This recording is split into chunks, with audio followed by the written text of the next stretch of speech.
ప్రైజ్లో దేవుని నామమునకు మహిమ కలుగునుగా. ఆశ్చర్యకరుడైన యేసయ్య నామము పేరిట మీ అందరికీ ప్రత్యేకమైన వందనాలు తెలియజేస్తూ ఉన్నాను. దేవుని బట్టి ఉదయకాల సమయాన్ని వాక్యంలోనికి వెళ్దాం. ప్రార్థన.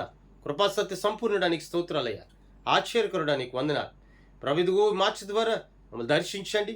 ప్రభు మా హృదయంలో నీరు కట్టి ఫలింపచేయండి. వినుటకు ఆసక్తిని దయచేయమని యేసయ్య నామమును అడుగుచున్నాము తండ్రి. ఆమేన్.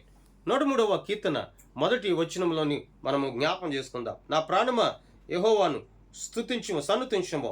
నా అంతరంగమునున్న సమస్తమా ఆయన పరిశుద్ధ నామమును సన్నుతించుము అని సెలవుచున్న మాట, ఈ మాటను మనం జ్ఞాపం చేసుకుందాం. నా ప్రాణమా యెహోవా నామాన్ని సన్నుతించుము, నా అంతరంగంలో ఉన్న సమస్తమా ఆయన నామాన్ని స్తుతించుము అని దావీదు సెలవిస్తున్నాడు.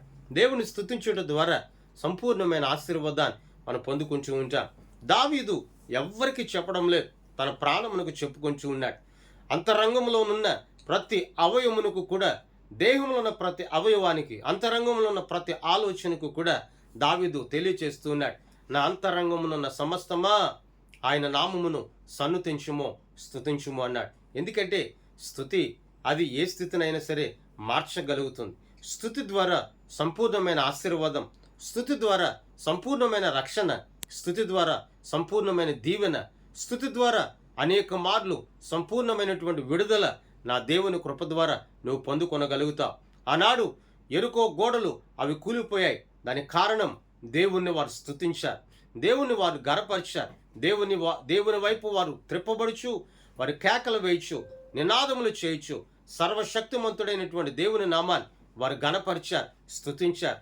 అందుకనే వారి మధ్యలో జయకరమైనటువంటి కార్యాన్ని దేవుడు జరిగించి ఉన్నాడు. ఇప్పుడు ఈ దేవుని బిడ్డ, ఈ రోజున ఇతరులకు నువ్వు చెబుతూ ఉన్నావు.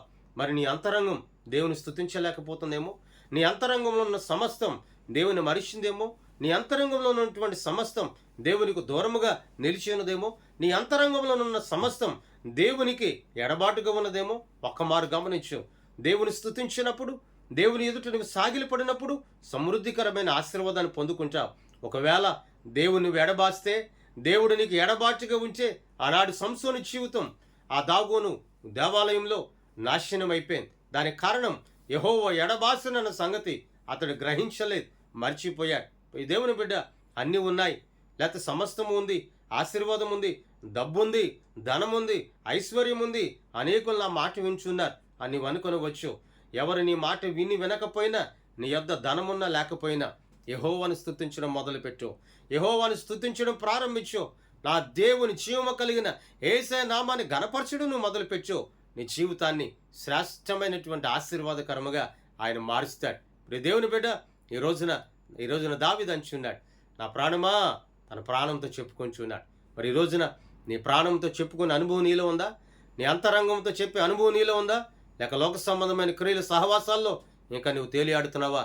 రా దేవుని యొద్దకు, ఆయన నిన్ను బలపరుస్తాడు, శక్తినిస్తాడు, కార్యాన్ని జరిగిస్తాడు. ప్రార్థన. కృప కలిగిన దేవానికి స్తోత్రాలయ్యా. ఈ ఉదయకాల సమయాన ఈ మాటలు మా జీవితాల్లో నీరు కట్టు ఫలించునుగాక. స్వస్థపరచండి, ఆదరించండి, ధైర్యపరచమని యేసయ్య నామమును అడుగుచున్నాము తండ్రి. ఆమేన్. దేవుని సన్నిధి మీ అందరికీ సదాకాలం తోడయుండి నడిపించునుగాక. ఆమేన్. మీ అందరికీ వందనాలు తెలియజేస్తాను.